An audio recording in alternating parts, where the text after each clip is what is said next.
Rundaka telah lolos dari maut. Pertempuran besar kini ada di hadapan matanya. Dalam gelap rimba jagat dunia persilatan, akankah Rundaka memenuhi takdirnya?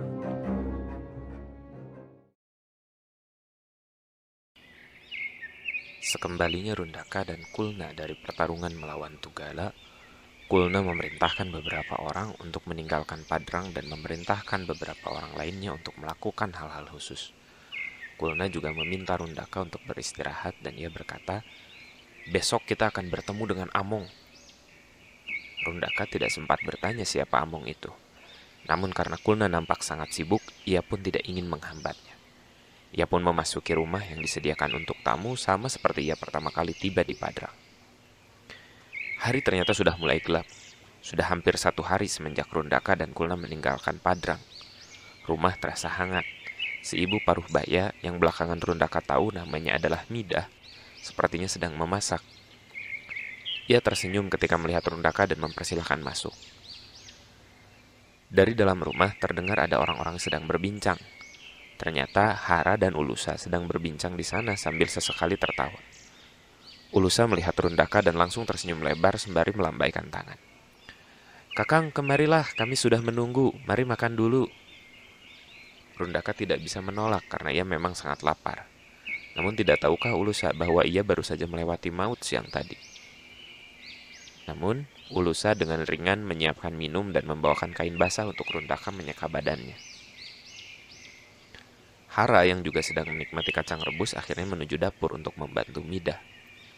Ulusa lalu mengajak Rundaka berbincang dan bertanya apa saja yang sudah dia lakukan bersama Kulna. Rundaka pun menceritakan semuanya. Mata Ulusa yang bulat nampak serius menanggapi pembicaraan Rundaka. Namun ia tidak nampak terkejut sama sekali. Mungkin karena sudah terbiasa hidup sebagai pendekar dan di tengah-tengah para pendekar lainnya di Padrang.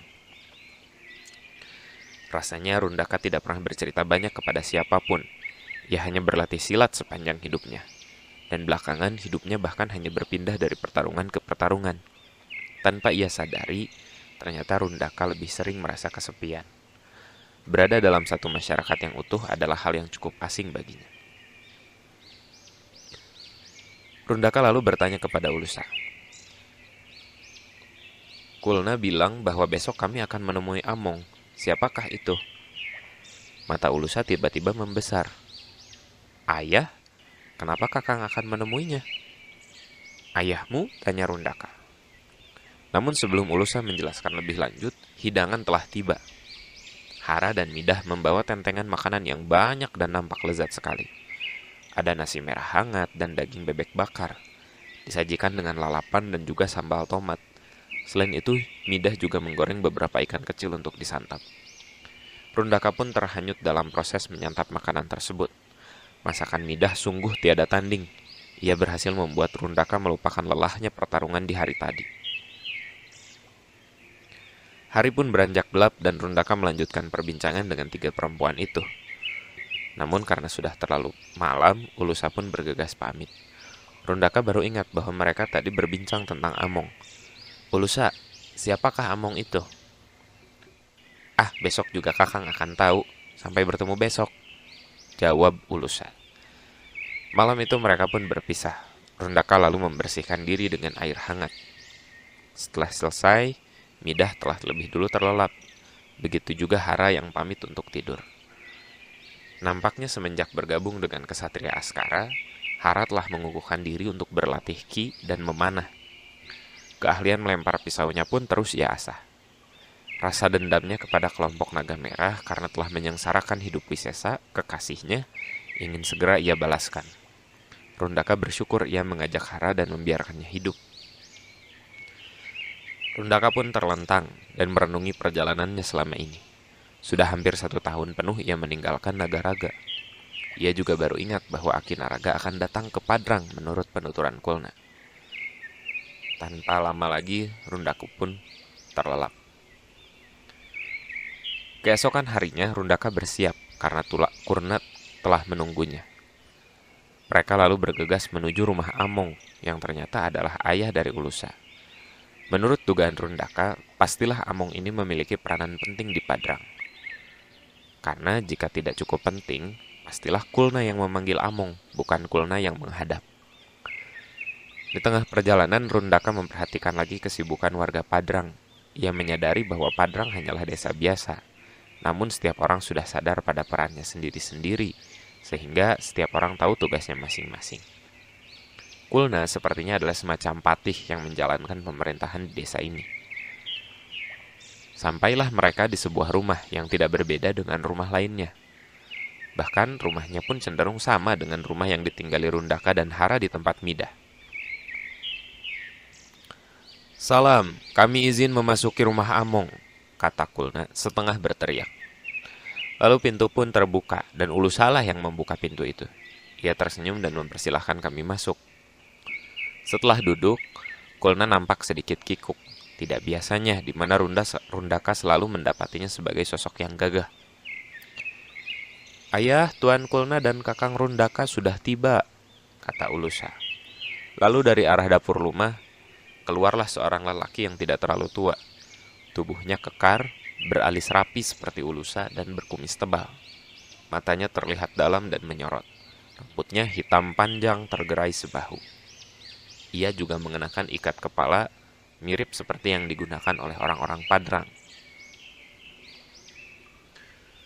Ia lalu tersenyum dan Kulna sedikit menundukkan pandangannya. "Wahai Among, ini adalah Rundaka.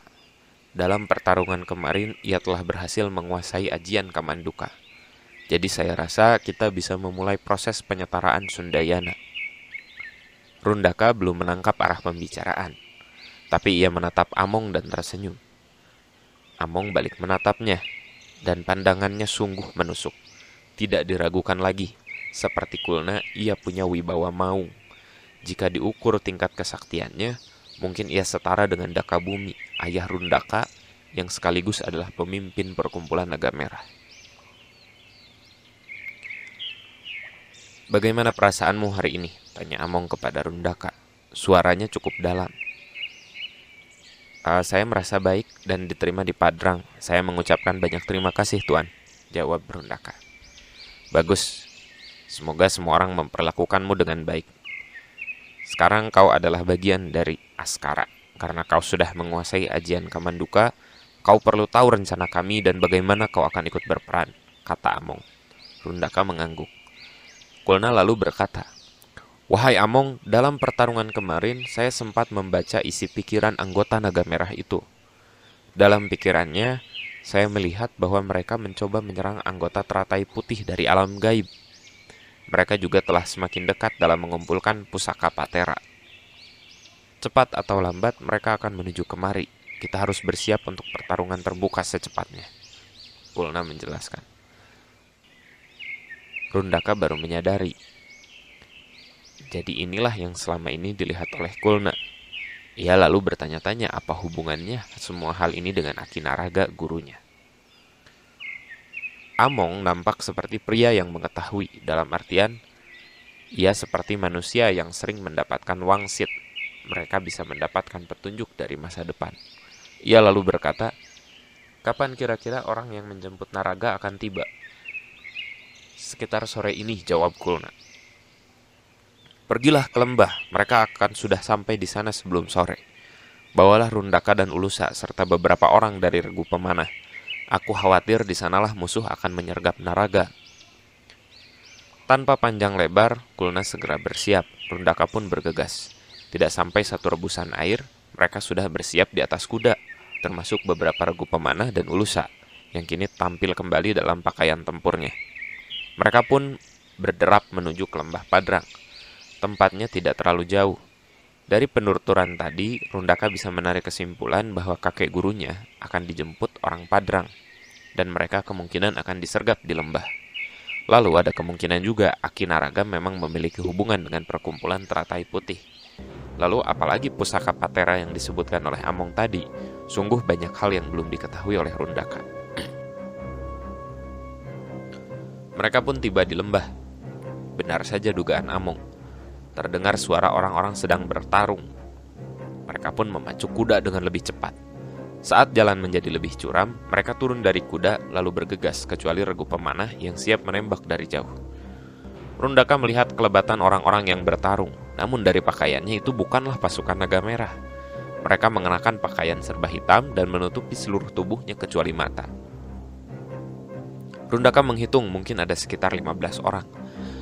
Namun yang aneh, ke-15 orang tersebut seperti tengah mengepung hanya satu orang saja. Gerakan orang yang dikepung itulah yang menarik perhatian Rundaka. Terlihat sangat peran dan tidak bertenaga. Namun tidak satu pun dari orang berbaju hitam itu mengenainya. Orang yang dikepung itu terus meloncat-loncat dengan ringan. Dari kelebatannya ia tampak menjejak udara untuk berpindah dari satu tempat ke tempat lainnya. Rundaka mengenali gerakan itu. Tidak lain itu adalah kakek gurunya. "Aki!" teriak Rundaka. Naraga yang mendengar itu tampak menjauh dan memijak tempat yang lebih tinggi. Pertama kalinya Rundaka melihat ini. Aki Naraga menggunakan ki-nya untuk menolak gaya tarik bumi. Ia melayang di atas ke-15 orang itu. Naraga tersenyum. Pembawaannya yang memang jenaka membuat ia melambai dan berteriak, "Kau tampak sehat. Untunglah kau belum mati. Kau juga tampak lebih besar. Syukurlah." Ia pun terkekeh dan tertawa ringan. Kulna sudah berancang-ancang untuk menghajar ke-15 orang itu. Aki Naraga mengangkat tangan dan memintanya untuk berhenti. "Tidak perlu repot anak muda. Para utusanmu saja kusuruh diam dari tadi." Benar saja, Rundaka melihat di kejauhan ada 2 orang dari Padrang yang duduk tidak ikut bertarung. "Kalian cukup melihat saja. Aku baru selesai bermain-main," ujar kakek tua itu di atas udara. Aki Naraga lalu mengerahkan kedua telapak tangannya ke arah 15 orang yang ada di bawahnya. Dari jarak yang cukup jauh, Rundaka merasakan udara bergetar. Ke-15 orang itu nampak panik, namun sudah terlambat. Bahkan dengan adanya Rundaka dan Kulna saja, ke-15 orang itu sudah pasti tamat. Namun tidak, bukan keduanya yang akan membinasakan mereka, melainkan seorang kakek tua yang sedang melayang-layang di atas udara. Dalam satu hentakan terdapat padatan tenaga yang bercahaya memancar dari kedua telapak tangan Aki Nuraga. Ia seolah menembak ke arah 15 orang itu. Dalam sekejap saja bumi bergetar, dan Rundaka dapat melihat ke-15 orang itu meregang nyawa dan terpental ke segala arah. Rundaka, Ulusa, Kulna, dan pasukan Padrang lainnya hanya terpana atas kesaktian Aki Naraga. Dari tubuh yang terlihat kecil dan ringkih itu, ternyata menyimpan tenaga yang seolah tak berbatas. Aki Naraga lantas turun dari udara dan menghampiri mereka. Ia terkekeh dan berkata, "Bagaimana? Setelah melihat ki milikku, pukulan permuk tulangmu seperti pukulan anak kecil, bukan?" Ia pun terkekeh lagi sambil memainkan janggutnya. "Ayo kita ke Padrang, kau harus memijat kakekmu ini." Rundaka tersenyum. Ia senang sekali melihat kakek gurunya lagi. Bersama ketakjuban terhadap kemampuan Aki Naraga, semua warga Padrang itu kembali menuju Padrang. Pekerjaan berat sudah menanti. Satu lagi bantuan tenaga benar-benar menjadi berarti.